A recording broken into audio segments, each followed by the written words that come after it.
Hi, everybody. We're just getting settled down in here in person. Welcome to your Monday, February 5th meeting. Fulton sisters are back. I know you missed us greatly. Just kidding. You guys had Claire here. That's right. Exactly. Good. Hope everyone had a good week. Anything to report? Any tales from the streets? Open houses, bidding wars, back. Oh, I guess I can. I'll let you know. Since Michael's not here, he got an offer. Yeah. Yeah. They keep changing the price, or just like last week, the showings just kind of kept coming, eh? Super soul listing, I think, since December. Yeah. Yeah, so that was a listing in Port Perry. I think it's been listed for a while and nothing changed. I think he changed the price once, but like a couple weeks yeah, ago. they got a lot of showings, got some offers, I think got it sold. So Yeah. Oh, got it sold too? Got Yeah. it sold. Waiting for deposit. Yeah, so things that was a Durham area. I don't know what we're seeing downtown Toronto, Senate. You're just saying, oh, you're just tired. Okay. That's good. It feels active though. Yeah. Even on my I nieces. saw, was it last week, 85 offers on a Mississauga home? I don't know if you guys are. Yeah, but that's so low. What was it listed at? 749. What did it sell Something for? like 9? 999. 999. You'd think it'd sell for more with that many Yeah, offers. that's what I thought too. That's why it doesn't feel like the prices are going crazy. No. Yeah, so that's a good thing. So Now the Like, fear of last missing week, out might be prices at popping up. 28 offers. so we're just people are saying here maybe not prices changing too much, but still some activity.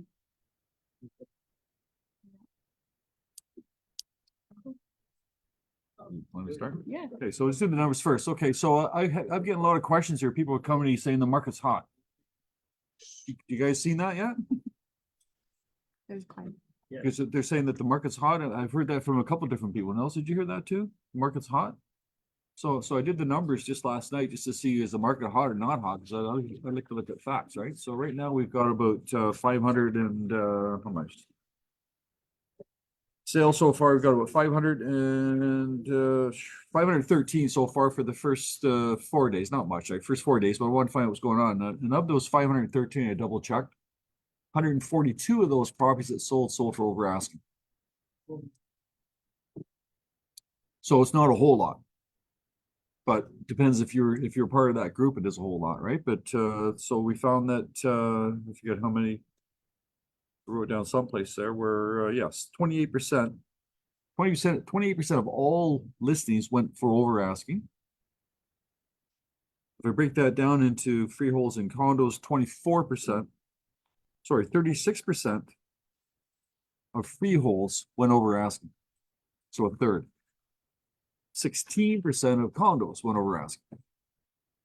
So the reason why I'm telling you this is strategy. What's the strategy today? Do we price low or price high, right? So if I'm a condominium, it looks like the price low strategy is not working because condominiums are pretty safe, right? You know it's gonna be like what, $1,100 a square foot, plus a parking, plus a locker or something like that, right? So it's a little bit different. You can easily see the value of a condo, whereas a house is so much different, right? So a house you don't know. You don't like remember down the beaches old years ago, beaches, nobody could price a beaches property.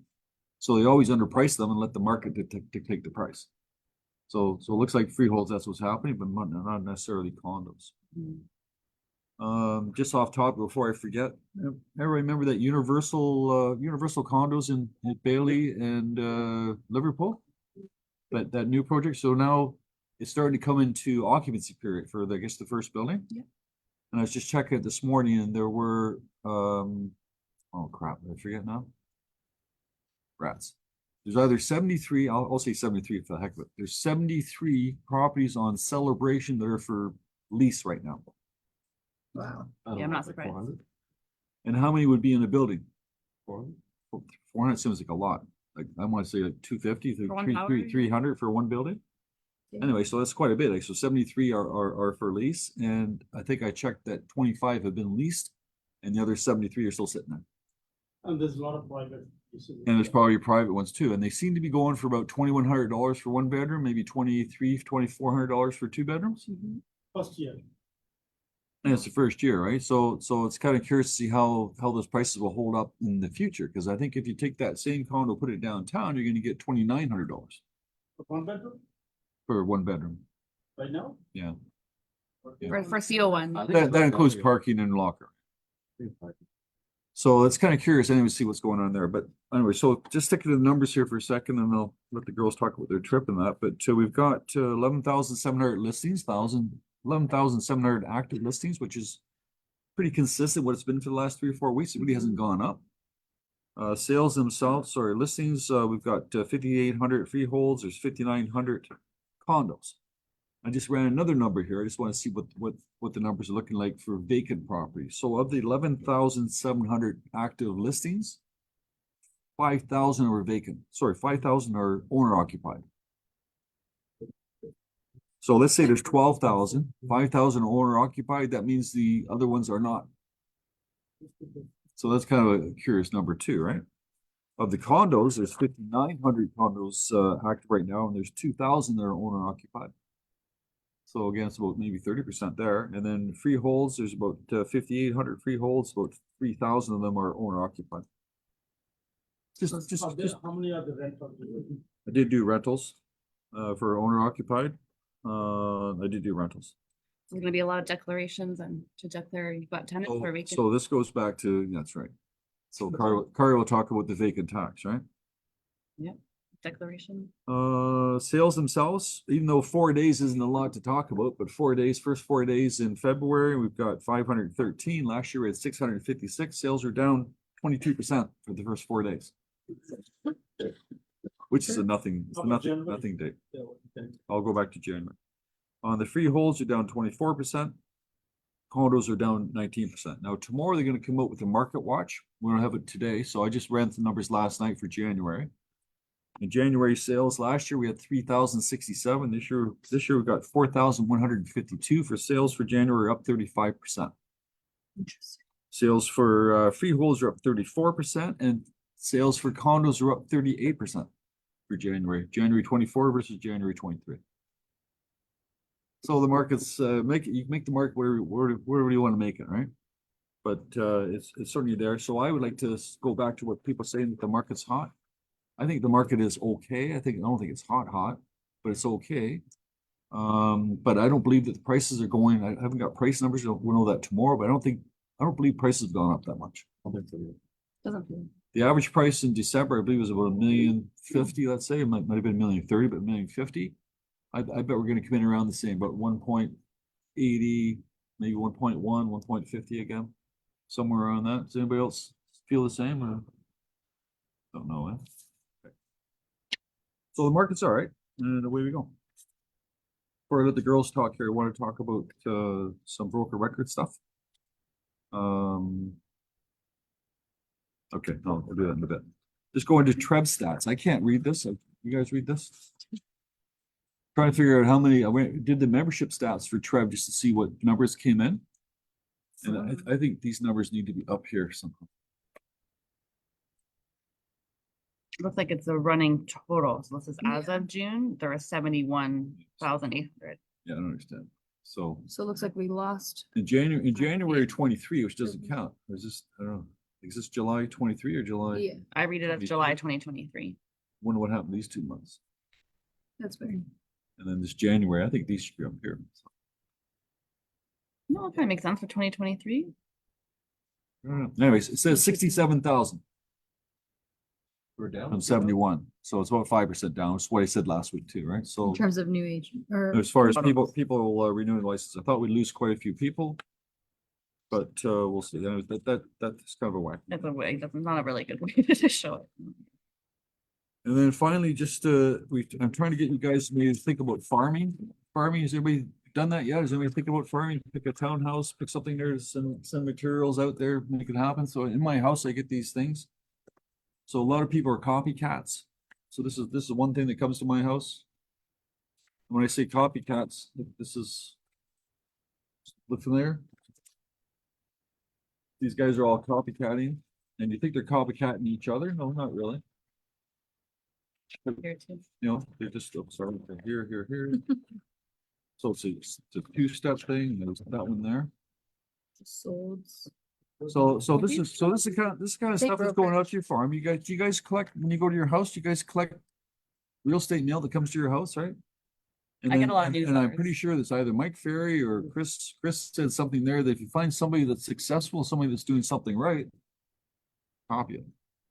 And those are very successful teams and agents too. And then I got this one here. I thought this was a fun one too. These people went to a printer and they got half price. I'm sure that's the only reason why I could think about this. So we have this one here. This guy, pricing. So he's from one company, right? This was delivered to my house, and on the back is another company. But it's like the same, it's the same. So They're Yeah. both they're both real estate agents. On alternate sides. Yeah, they're both remake. Like, well, Either that was a mistake, a really bad mistake, or Let me see it. I don't get it. I It's don't a- it's a know. 2-for-1. it's a 2-for-1. It's Right. half price. That's good. That's right. No, it's just admin. Our email is still Trevnet. Hmm? That's the big problem. What's there's a Trevnet email address? Oh yeah. Okay, and Well, everybody, even better. now everybody Interesting. believes that these companies here are somehow up there, but this person here is still advertising their Trevnet address. How Trevnet no. email address? How many calls do you think they're gonna get? Well, it's gonna go with the other. And the other 50%. problem with this one, guys, is I keep talking about QR codes. You need something on your postcard where people can put their contact information in it. Otherwise, no one's gonna just call you. So you need something in there that gets people to put their information so you know who's actually getting them. Now, this fellow here, he goes on, he talks about sold this and sold that, and he'll say he sold 25 houses, sold 50 houses, whatever it might be, right? What he's done, you think he's a big shot, right? But what he's done there, he's got everybody and his brother as part of his team, and they're all putting remember we had our 3G team, this is what we tried to do with the 3G team? Mhm. Same thing, this guy here, he's got He's got a team. He's got 8 agents. They decided to call themselves the Bold Team, and they're advertising. They're adding all their sales as if one person did it, and they're all doing the same thing. Just marketing. We could do the same So thing. I'm just showing you this stuff. Just be creative, right? What's out there. What some guys would do if you're farming in an area, they would have a client collect these for them, and they'd dissect them, knowing that if they have a listing presentation in that neighborhood, maybe one of these people might be competitors, and they have things to maybe talk about. And these guys are sending them out like once a month, I would think, right? It's not just like a one-off. I'm getting mailer. this stuff at least once every couple of weeks. Probably thousands. and thousands. And then finally, Car's gonna talk about right now, but I want to just talk about the new forms and things like that. So when we talk about the new forms, you guys know what the mandatory form is? Pop quiz today. What's the Pop. what's the newest What's- mandatory form? Okay, yeah, let's do it this way. Yeah, we'll do it as a pop quiz. What's the first form you're supposed to give a prospective client? RICO information guide. If you have multiple representation, what's the first piece of paper you're supposed to give those clients? Information guide. Information guide, right? And what's the next form you're supposed to give them? Multiple representation. Mhm. Hooray. Supposed to give both the buyer and the seller a consent to multiple representation form. They each get their own. Each get their own. separate. And then from there, you do the form 320 and explain who's doing what. They have to consent to multiple representation before they can engage and review any offers. Got an email from Rico 2 weeks ago threatening, saying that they're aware of brokerages out there or agents out there that are not abiding by the new law. And they're saying that they'll crack down on those people when they catch Did you them. see the word they used? Prosecute. Prosecute, yeah, so say like, They're getting strict now. Prosecute, guys. That's the language they're using. and then Carrie's gonna update you on on what I just talked Yeah, about. because just when you thought you knew it all, they just changed it last week. Did anyone go to the new webinar on the 31st? Irene did. I'm seeing some nods. Not everybody. Claire did. We did. So 3 of us went. You did, Nelson? Done? Yeah. There are 4 or Did 5. you too? They actually had it playing at Chairman's in Yeah. the big boardroom. So Irene, what was the biggest change they made in your mind? Or there's a few. What's the big one? Yeah, that's not the biggest one though. Biggest one for me was they got rid of working with a realtor. And you know why? Now you have to sign the RICO guide. So weeks ago, we were saying to send it to them, email it to them, explain it to them. Just have to show. They that don't you need to sent- sign it. Now they do need to sign the RICO information guide. But not working with a realtor. There is no working with a realtor anymore. Which was okay, because it was kind of contradicting, right? It was the same thing that they were signing off to. But it was only one page. It's only one page. So now they have to sign the RICO information guide. If you're dealing with a self-represented person, you have to send them all 3 guides. So they need the normal RICO guide, the self-rep RICO guide, and the self-rep disclosure. So as soon as someone says, I want to be self-rep, they need all 3, not just the one that applies to self-rep. So you would learn that if you did the TRESA mandatory course with your RICO. It's a good course to do. So whether or not you're coming up to your mandatory and you need to do it, or you just want to do the course just for your own knowledge, it is a pretty decent course to do. So like Irene said, they got rid of limited services agreements, but did they confirm if they're going to replace it with a seller cooperating to pay a commission type form? They haven't really confirmed that yet. Sorry, which one are you on it? I thought you're still on the, Well, if they're getting rid of limited services, we still need a way to oh, receive sorry. commission, right? Mhm. So that's still a question mark. So that's another form they're gonna get rid of. So they're gonna get rid of the working with the realtor. Yeah. Next form they're gonna get rid of is the limited services agreement, which nobody used anyways, right? Yeah. No. So the working with the realtor is already gone. Mhm. Well, as we speak, they have probably this week anyways. Yeah, we haven't gotten rid of it from our front desk process yet, so we'll do that this week. What happens when signed it? That's okay. We still submit your copies, right? Yeah. Well, they've also created, we were sort of not, we had a position. So there's designated representation and brokerage representation. We sort of took the position that we'd like to use brokerage representation. And if you wanted to, you could designate yourself as a rep. It used to be on one form. So you used to have your listing agreement or your BRA, and you would see a line on the 3rd line that said designated representation. Now there's 2 separate forms for that. So you still need to decide what kind of representation, or the client will decide what they're going to receive. But now there's 2 separate forms for that, which we were advocating for anyways, Yeah, just to recap. So that's form 200, the listing agreement. or the BRA. We were at, no, they've done the BRA. Oh, but they're going to though. Okay, good. Yeah. All right. Yeah, so there'll be 2 BRAs and 2 listing agreements. One of each will be for brokerage rep and designated rep. So here's where we're at. So we got form 200. When they first came out, they said there's DR up there, and we asked the question during the presentations, what if we don't want DR? And looked at us like we had 3 heads, right? Because I told you to me why I don't like DR. I told you guys you can have DR if you want. But now they decide, okay, rather than just having one form with DR, they're gonna have a second form that has no DR. So it's gonna be 2 form 200. It'll be 200 and 208. One has DR, one doesn't.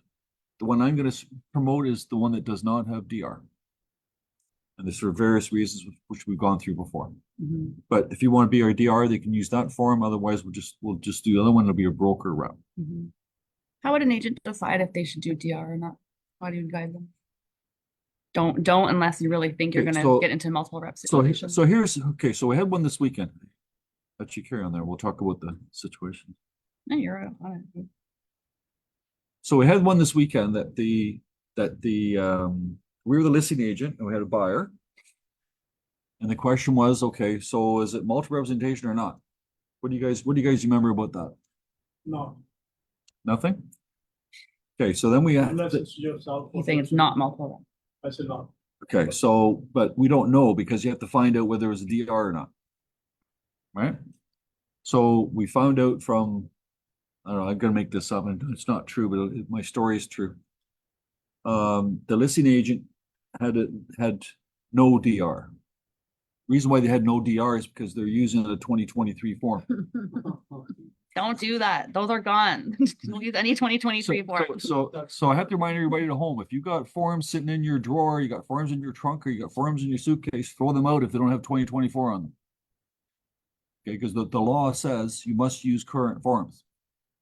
Right? The buyer side, on this particular case, BRA was signed before December 1st. But no, it was after. But there's a DR for the buyer. So we don't have a DR for the seller, but we have a DR for the buyer. So now is it multi-representation? The answer would be yes. Because the brokers represent both sides. Anyway, so all that being said, it's confusing as heck, but what's more confusing is that we have to pay attention to what's going on. We created these flow charts here. Look at these flow charts. You know, that little thing there we've got. And pay attention to what's going on if you've got multiple representations. This one's back We have to here. redo it, right? You can carry on with this. And then Ria's now made other changes that'll hopefully solve what I just described. Yeah, so I'll be updating this again. It's gonna be continuously updated, I think, for the entire year until they really I think that's our second vision solidify. already. This is my Well, fifth sort of- revision. So I want you to, multiple representation, just go away. I have to do this form, this form, this form. So it's all there, right? But just have to, have a look at it. If you're not sure, just ask us. Don't try to go into it not knowing. Just ask one of us. We'll help guide you through too. But it is there, but I know it's confusing necessarily to just read it like that visually. So we're here for you too.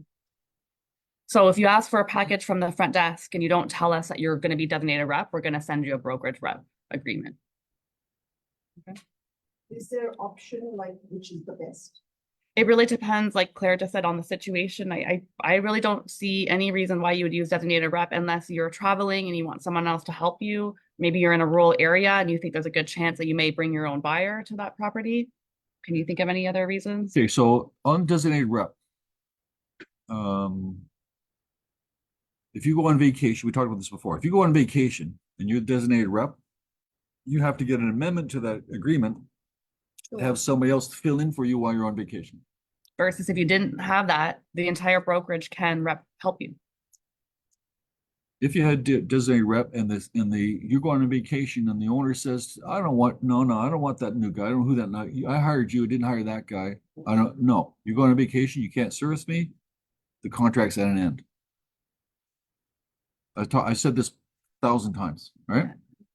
So now what AREA came up with, to answer your question, on the form 200, you have 200 and it's going to be Schedule A, which means you must put a Schedule A in the list agreement. So the list agreement is going to say, I'm going to do staging and I'm going to pay for it.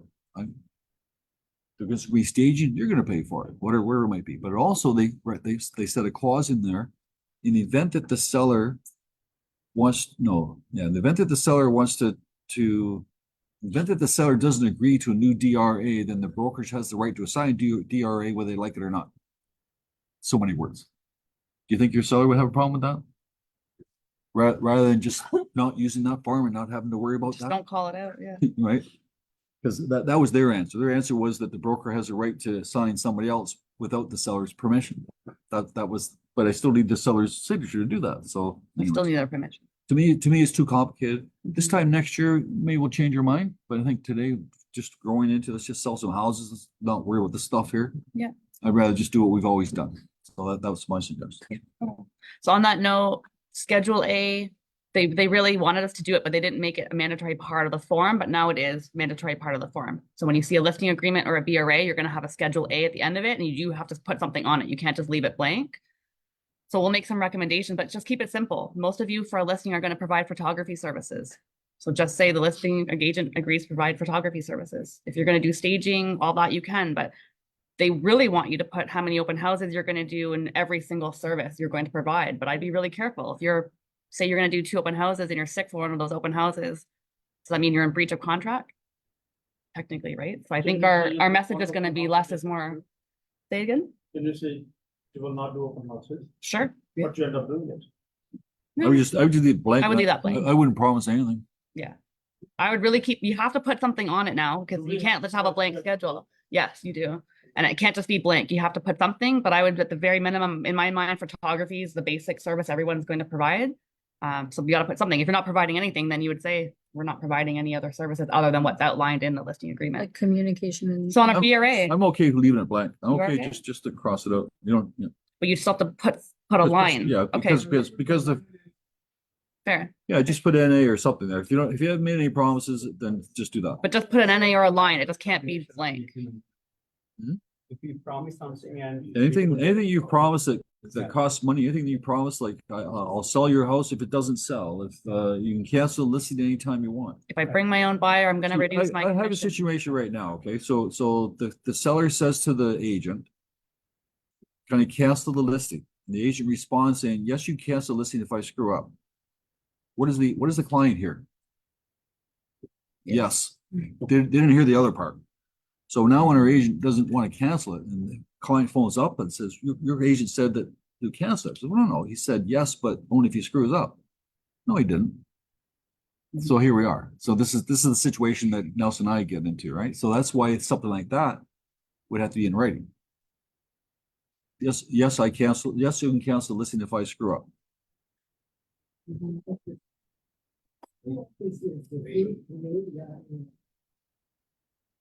I would just not do it. Just say no. Just say no. Yeah, but I know agents. I know, no, excuse me. I'm sorry. I'm sorry. If an agent asks you, can you cancel a listing? What are you gonna say? Sure. No. What's the majority of people gonna say? You're trying to get the listing. What are you gonna say?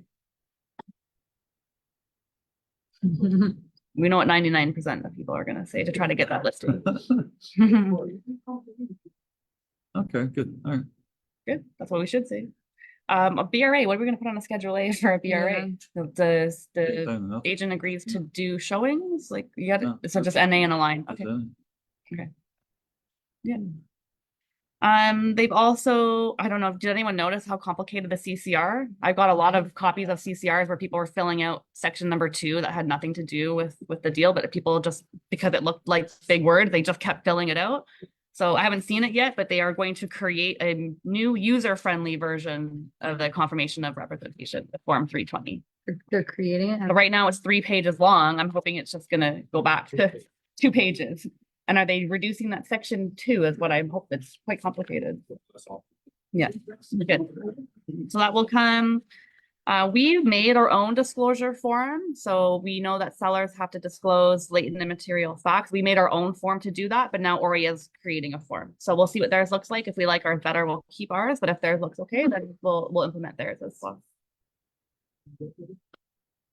I'm not going to talk about the termination. I think that's most of the changes. So apparently they're working with SkySlope web forms this week. They're to let us know when they're all updated. As soon as we have them, we'll update our packages downstairs, and I'll update our Google Drive. The girls will have their updated versions. We'll update the flow chart, and you will receive an email and a WhatsApp message and a broker bay message, because we don't know how to communicate with everyone right now. So we're doing everything. So you will receive all forms of communication on Except from that. Gmail.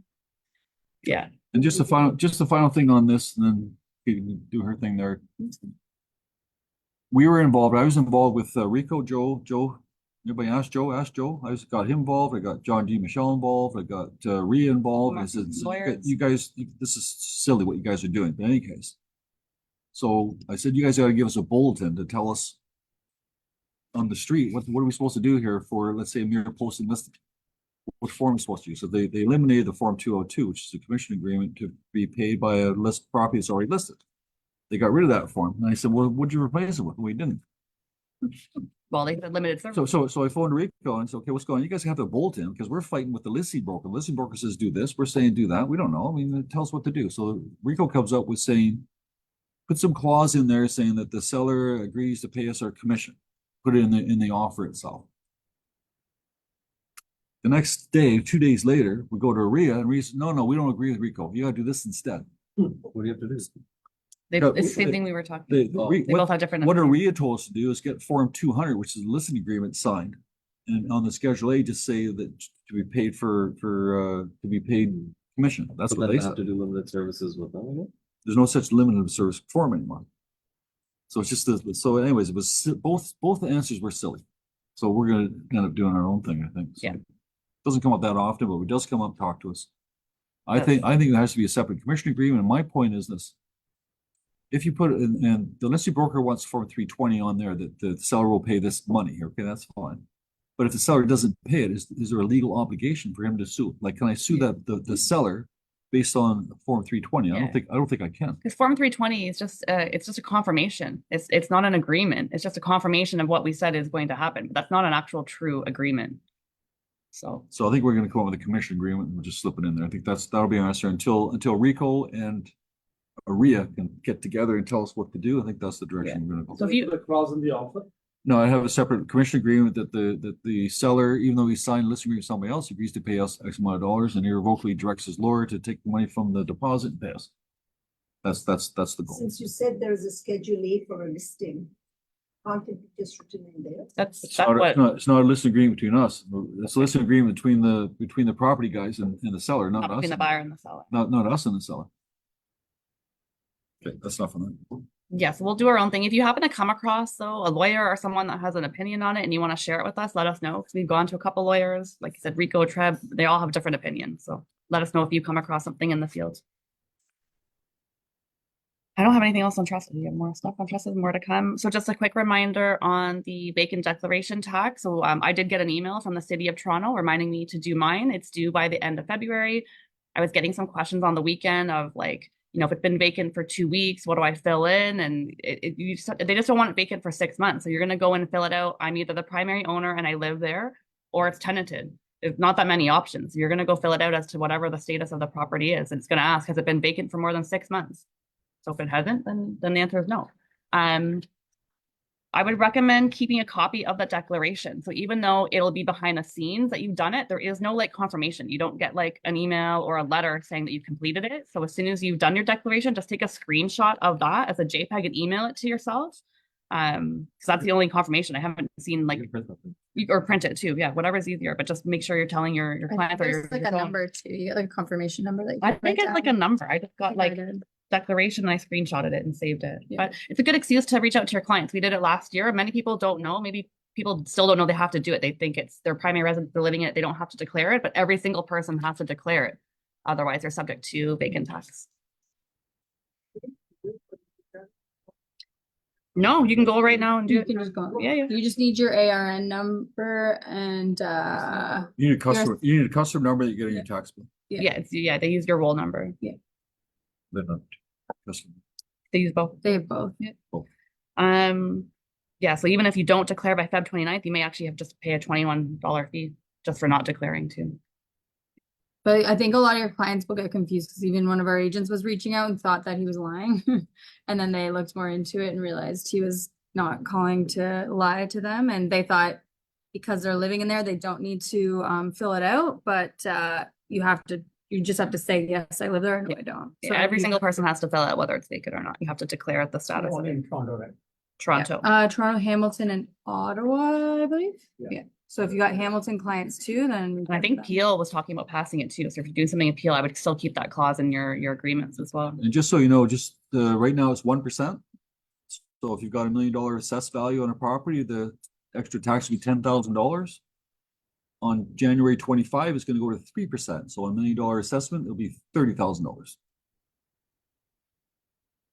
So fill it out and don't leave your properties vacant for more than 6 months. There are some exceptions. I've heard questions about I'm renovating, I'm building. There are some exceptions. So I wouldn't be the one to guide people on that, but go to the website. It'll be on. Anything on ORWP? I don't have anything really to talk about other than I know it's still very confusing. So just a reminder that there is different providers depending on the benefit. So for your travel insurance, it's AIG. There's a separate travel app for that. For your prescriptions, that's Green Shield. So it's all different. So it's not just ORWP. You have to sign up for the individual portals to have access. So if you have questions, let them know. I think they are a little bit backloaded with questions. I'm hearing that they're quite slow. I will try to help. So let me know if you have a question. I'll do my best, but we're also not the plan administrator. So I may not have the answer, but I will try. Did you get any questions about it last week or anything? I know somebody that works for AIG and they said that they're getting thousands and thousands of questions. So For sure. I don't find it personally that complicated, maybe because I had benefits in my previous life, but you have the booklet, it has your policy number, all the codes. You have the booklet's your guide, like it has every single code you need. But I looked at the travel insurance part, it told me the policy number and what app to download. I downloaded the app, I put in the number, I have my travel card now. I think the confusion, some people wanted it to be on a desktop versus an app because you just don't want to use an app, but some of them are just that way. I don't know. If you're confused, though, let us know. We'll try to help. That's all I have. Just have fun articles. Maybe we talk about fun training stuff instead. I'll jump in if I think of something. Yeah, so I think some of you guys probably saw us online. We were just at Central 21 Chairman's Circle last week in Mexico. I know it looked like a lot of fun, but we spent most of the time in a boardroom, a freezing cold boardroom actually. But it's kind of an opportunity where all the owners get together of the brokerages, and then we get to talk about all the different things we're doing with you guys, like different training, like what everyone's up to. So it's actually a really good collaborative group, and we discuss a lot of things all day, but not a whole lot coming down the pipeline. Sure. You guys already have like lots of the technology and stuff. We've got some new tech that's going to be hitting in the next like year or so, but I'm not going to overwhelm you guys with all that stuff. But one of my favorite presentations was just what they did was they, I guess they spoke to all the brokers and then across the US and Canada just to talk about what the high potential agents are looking like. And I just thought it was kind of cool, just what they were talking about amongst the top agents in each of the brokerages and the different qualities that they have. So of course, I'll just go through some of them, but people skills. So people that are out there talking to people, that are good with people.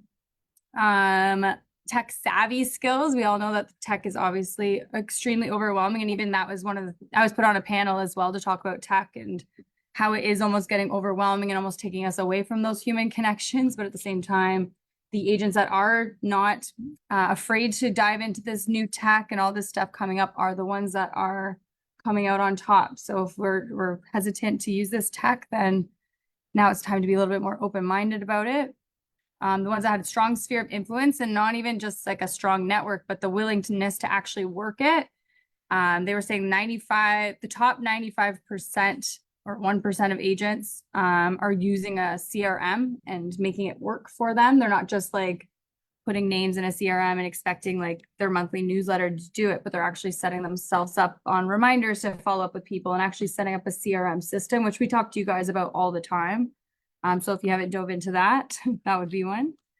Of course, work ethic, willing to prospect, those that are connected to the community, especially a real estate agent community. So I know we've got those conferences that we go to each year. So the agents that involve themselves with like a referral network of agents, putting themselves in their own personal communities. These are the guys as well coming out on top. Confidence, motivation, mindset. One of the big ones they talked about actually was coachable realtors, and the ones that you're able to have a coach tell you what to do and you do it. Those are the ones doing really well as well, and not the ones that you tell them something and they already know it and then they don't do anything about it. But these were just some really cool stuff that I came into. Anything else on this? I don't know. Commitment to professional development. So investing into coming to meetings and investing to going to seminars and actually educating yourselves on what's going on in the industry. These were those qualities. So it's no secret pill, right? But that was just one of the cool things that we took away. I don't know. She said a really scary stat. Do you remember the retirement stat she told us? How many dollars 90% of Take a agents guess. retire with? Yeah, take a guess at how much the average retired agent has in their bank account. How much? $20? 50,000. $10,000. $10,000. $10,000? $10,000 is what the average agent retiring has in their bank account, which is very scary, especially if you want to retire. What's that? They probably only 5. Hopefully. Hopefully they own properties, but it was a very scary stat. And of course, like realtors, like we don't typically retire, right? So, but I think a lot of the younger agents, we were saying a lot of the newer agents coming in do talk about their goals to retire. They don't want to be doing this forever. So if you are in that situation, it's a good time to start thinking about finances and where you can invest them. I brought in that financial planner a few weeks ago who came to talk to you guys about what to do with your commissions, investing in more real estate or in stocks and all of that. But yeah, it was a really scary stat to see that was the average that we were seeing. Yeah, and I think our general principle is we want to be business partners with you. So let us be here to help you. We're not just teaching you how to put up a sign and sell a house and make some money. I know Claire's has a goal to help you retire, to really see this through. So let us be business partners to you and help you. That's why we do the training that we do. That's why Katelyn puts on those sessions. That's because we want to see you be able to retire with $1 million in your bank account, not $10,000. So Yeah. that's the goal. Yeah, and there's a couple of things with C21 University that's going to be coming down the pipeline. They've got I'm really excited for it, but they've got actual like on demand. I think they're like 8-week courses, self-paced, kind of similar to what I do with the Systems for Success program. One's going to be for a brand new agent, what to do day 0 to now. And if you want to be a new agent, you can sign up for it. And then there's also one that's going to be for experienced agents as well, and how to kind of get your business going and your systems like that. So that'll be on C21 University soon. They're just tweaking it a little bit because it's very Americanized right now. But we looked at the C21 University and how overwhelming it was with so many different trainings that now they're cutting them all off. And they're only going to have 3 training pathways now. So it's going to be a really cool program that you guys can kind of dive into. So they have a new education lady. I don't know where she came from, but high energy, really good She's the- person. I think she'll be good to listen to on those Yeah. videos. She's the new VP of Education Yeah. for Anywhere brand, so part of that Century 21. Yeah, so we'll keep you guys in the loop on when those courses come out for you guys. Yeah, they'll probably launch it in Ottawa at the Ottawa Yes, conference as well. probably. Yeah. Do you want to talk about Chris Leader or at the end or? Yeah, like we did Chris Leader today. Sorry, guys, they didn't send me the link until like 15 minutes into it. But they did talk about what to do when your clients are mean to you, like the ones that don't really. I'm sure we've all had that, where the agents that your clients don't like you, they're mad at you, and sometimes we can take it really personal, and we can start to actually resent them, and that's just natural. But he was talking about how we need to be strong and not see them as like hating us and taking it too personal and really taking it to heart. So instead, just seeing it as a challenge, turn it into a benefit.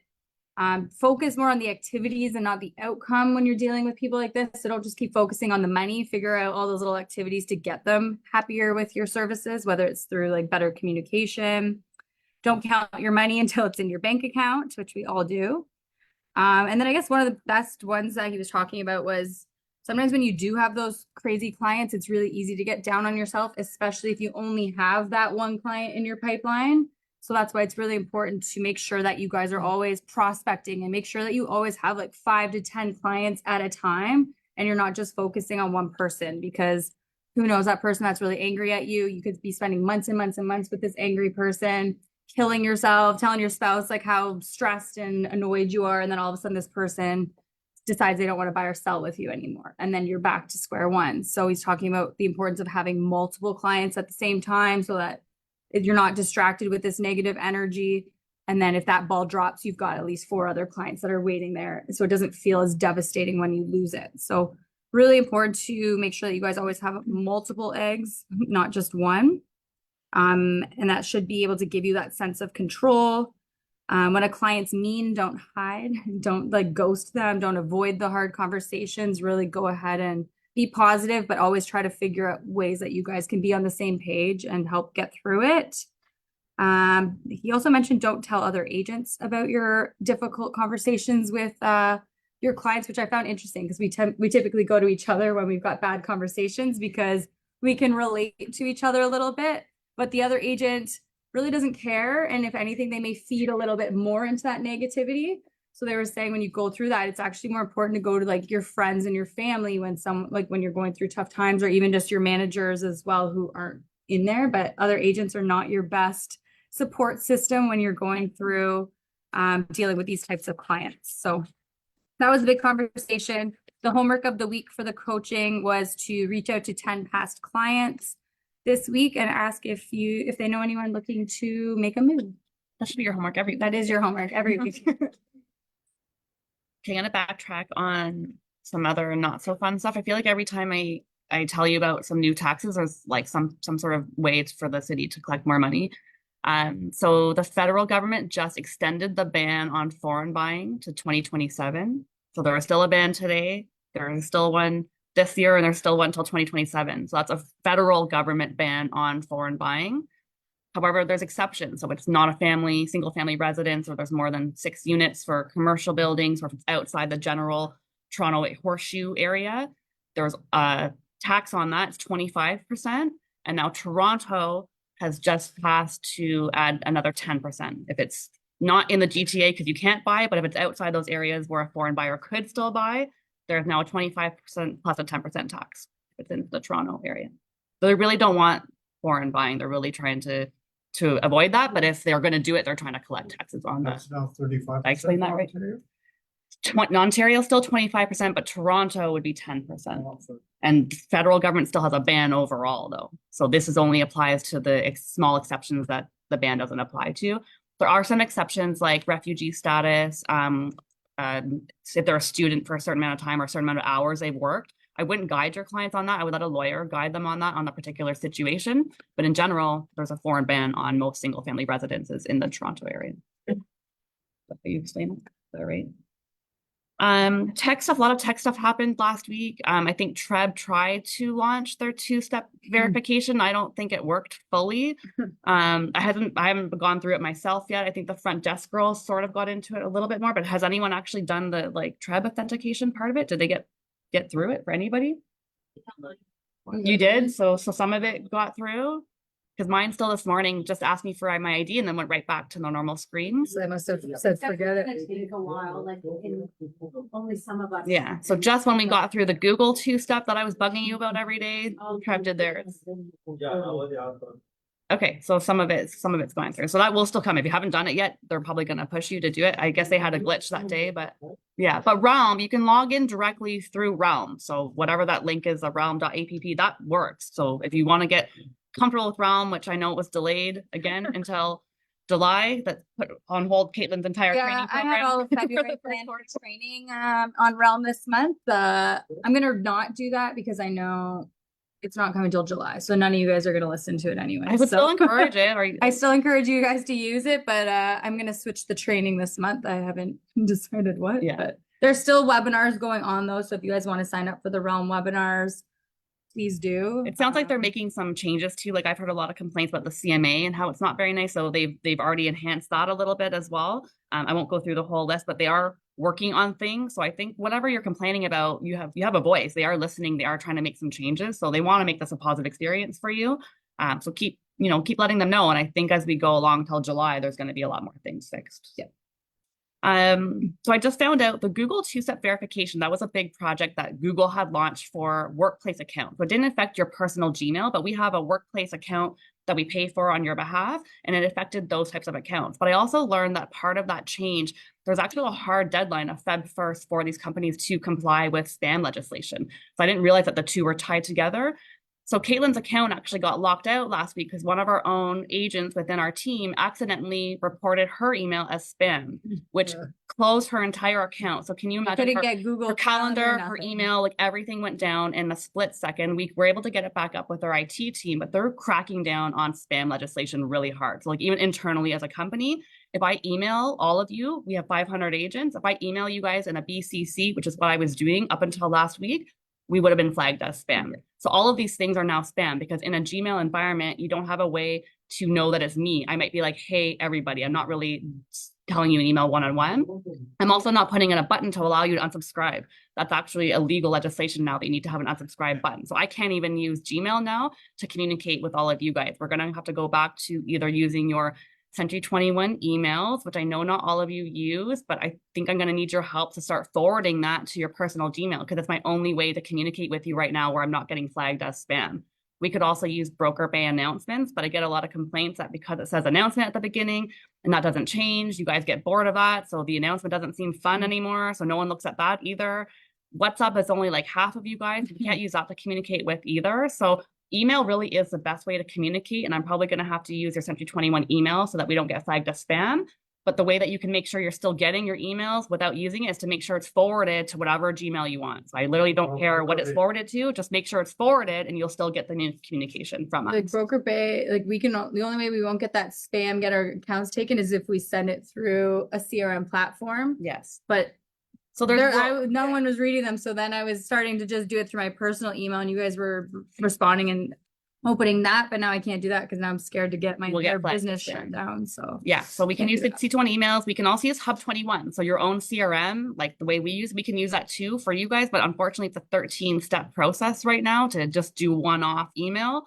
So they are fixing that. We heard from Chairman Circle, they are coming up with a tool to allow us to send you communication through that. But this is good for you guys to know if you are sending mass emails through your Gmail Your account, you will start to get flagged as spam and it could literally shut down your whole account. And if you can imagine trying to deal with Google on a personal account, like we can deal with our IT team because we have a third party, but for you to deal with Gmail, like you might not get that account back. So don't do BCC large emails. Make sure it's coming through Hub 21, MailChimp, some sort of software like that. what did it say? If only 3 people reported you as spam, like even if they just put it as spam and like, you know, like that Or- quick button, if or 3 even if people you- do it, you're shut out. Even if you delete it quickly. So if you delete an email, like within 30 seconds, it flags that as like an auto Oh, delete. yeah. If you do get 3 a of live those, you deletion. could also be flagged as spam. So Yeah. be very careful in your email. Use communication. MailChimp, use Hub 21, like use a CRM platform for your mass emails because Now, it's does very that include all Gmails or just the workplace? All. Any email. Every- It includes Not just. Yeah. Hotmail, Live, Hotmail, Yahoo, everything. Rogers, every single email. Gmail is now under anti-spam legislation, and the rules are you have to authenticate yourself, meaning like, hey, I'm Carly, I'm emailing you as an individual. That kind of thing won't get They spam. said no more than 6 people at a 6 people time. at one time. That's the rough guideline, because there is actually no threshold, but that's the number that they're using. And you have to have a way to unsubscribe. So like that button you can't do in like a regular sort of Gmail platform. It has to be through some sort of CRM. And that just started this week. So Step first. new. This is step new. first. Corporate CT1 didn't even know. I flagged it when her account went down. You know me, I started raising alarm bells like crazy. And then we had the leader of T360, who's like an IT sort of consulting company. He's getting my emails at the same time, he's like sitting behind me. I'm like going crazy, and it's an actual law, Feb 1st, and it impacted all of North America. So if you've been doing it in the past, you will not be able to do it Yeah. now. So it affects you sending emails to your client, but it also impacted us sending emails to all of you. So I will need your help to forward your Century 21 emails to whatever Gmail you want, so I can still communicate with you. Can we send it to our website? Through your Hub 21, yep. Yep, The but other website. it depends on if they're meeting the anti-spam legislation. So they have unsubscribe buttons, or authenticating yourselves. They have servers that it's being run through. Yep, most likely those services will be okay. Your constant contact, those type of services, they'll be in line with those laws. So they should be okay. And it's actually not a bad way for you to communicate with your people. It's Anyway, not, it was just so much easier to communicate with you guys through I really Gmail. thought I really thought I would. I was downloading your Yeah, emails from labels. Broker Bay. I was like, this is their email, it's their personal email. I'm going right to them. Claire's always been an advocate of making sure we communicate with you the Okay, way Claire, that you you want to can't be do it either. communicated with. You can't do it. And now we can't. And it, So when you guys get those graphics from Claire, like this monthly stats, he usually sends from Gmail. I usually send I was sending my brick from Gmail as well, so we won't be able to do that anymore. So you guys, you'll still get emails. It just won't be from Claire Fulton. It'll say announcement, I guess, unless we switch it to mail. Who here sends their clients BCC emails? Like a I mass, was- like monthly. we did it for newsletter, that Christmas. stuff, We right? did it. Yeah. Yeah, so don't do that. Hub is perfect. You're fine. Yeah. It's just directly in the Gmail. Like you can't just go copy and paste all your clients' names and BCC them like we were. Yeah, CRWorks should be okay. If they have an email platform, I believe. They don't. Communication. You can't send mass. So them email. sending newsletters is okay, but yeah, there's no way for you to customize the mass communication. It has to be Hub 21, MailChimp, Constant Contact, some sort of email provider.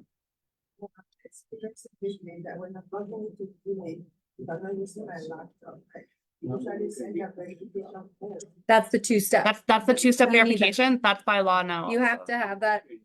Well, it's good for you to have it. It's gonna save you from getting hacked. It's actually like a safe. So like if you sign on from a different device, it's gonna like say a stranger signed in Part and of then this you law. get shut down. So it's you have to keep it. Now you did it, though, so that you did it for 6 months. Keep it forever. You have to keep it turned on. Forever. So I will see maybe. Yes. Yeah. It's not going to do it every time you log in. It If you- will. yeah. It recognizes your device, but every like our downstairs at the front desk, it's happening like every 3 days or so. So it is going to Yeah, happen. like if you log in from this computer out of nowhere, it'll send you a text. But if you're using the same devices, it shouldn't be But asking every Preb time. is doing it. Google, Gmail did it. I think Every- everything you Instagram log does into it. now, Everything your does it. bank does it already. SkySoap's probably going to do it. I would get used to receiving codes and always authenticating, because what they're trying to do is prevent hackers and spammers from going Yeah. into your accounts, right? So it's That's meant to good. help you, but it's going to happen a lot more. I think we're going to need a code for every single website you log into in the future. Yeah. Or a fingerprint or a face or something to authenticate you. I think, yeah, I would get used to it. This is our new world now. You can do that with banking. You can That's do right. doctor's Everything. account, Yeah. access your rocket Yeah. accounts. CRA, That's the everything. way of the world going forward. Yeah, so yeah, I think we're in it right now. Yeah. We're kind of over time. The only fun thing I was going to share, Claire, you can tell me if you like this one too. What to do when an appraisal comes in too low and you can't close, because we're seeing this a little bit. It's a trend. So these are just really quick 6 lessons for you to help if your appraisals come in. So remember, pre-approvals are not guarantees. So your pre-approval is not a guarantee that lender is going to lend you the amount. The pre-approval is some rough math based on your situation. They may have not asked you for every part of your life situation or finances. So if you're on the buy side doing a deal, make sure you have a finance condition and do the appraisal within that condition period. So you may have to pay an extra fee. It's called like a rush appraisal. They may charge you $200 to do that, but do that in your conditional period. So you're not waiting 2 days before closing to realize that it didn't appraise. And now you're going to have to come up with the difference. So that's one of the tips. So have a condition and do the appraisal within that condition. See if there's a solution. So try to be creative. So talk about deals being extended to allow you more time to work it out. And if you're on the listing side, allow that time to be worked out. Don't be so bullish to say, no, this was a deal. You have to kind of work with them to make it work because everyone's going through something right now. There can be mutual releases you can negotiate. You may be able to borrow from a private lender, which we don't recommend. It'd be high interest, but it is a solution. Put the property back on the market. Try to get the same price you got. Sometimes you might even get more than what you got the first time. Yeah, but ask them to do it during the conditional period, and they're going to charge you for that depending on the situation. But force that. Don't just let them do it when they feel like doing it. If the client wants to sue you, remember you as an agent, you have not committed fraud unless you did. But unless you've just been, party to the deal, they can't necessarily sue you. So you're not paying for your lawyers to defend you. You are covered by errors and omissions insurance for that to happen. You'll get a threat that they're going to go to RICO, which, people think RICO is a collection agency. It's not. So they're just here to make sure that you're abiding by the rules and code of ethics. So they may investigate because they do have an obligation to investigate every claim they get, but they're going to look into you to make sure you met the code of ethics. So the way to prove that is having proper paperwork. So have that RICO guide done, have your proper paperwork. Don't leave things blank. Don't do things at the last minute. Like do it properly in order because those are the things they're going to look for to see if you've met your own code of ethics, see if you had part of the deal not closing. Talk to your broker. So Claire is probably the best person you can talk to about, saving a deal. I think in the crazy market 2017, we saved almost every single deal we had almost fall apart. So come to us if you need help. And yeah. Are we seeing a lot of that though? I don't think so, right? Are we having seen deals fall apart? Not fully. I mean that a lot of buyers are walking away from their deposits.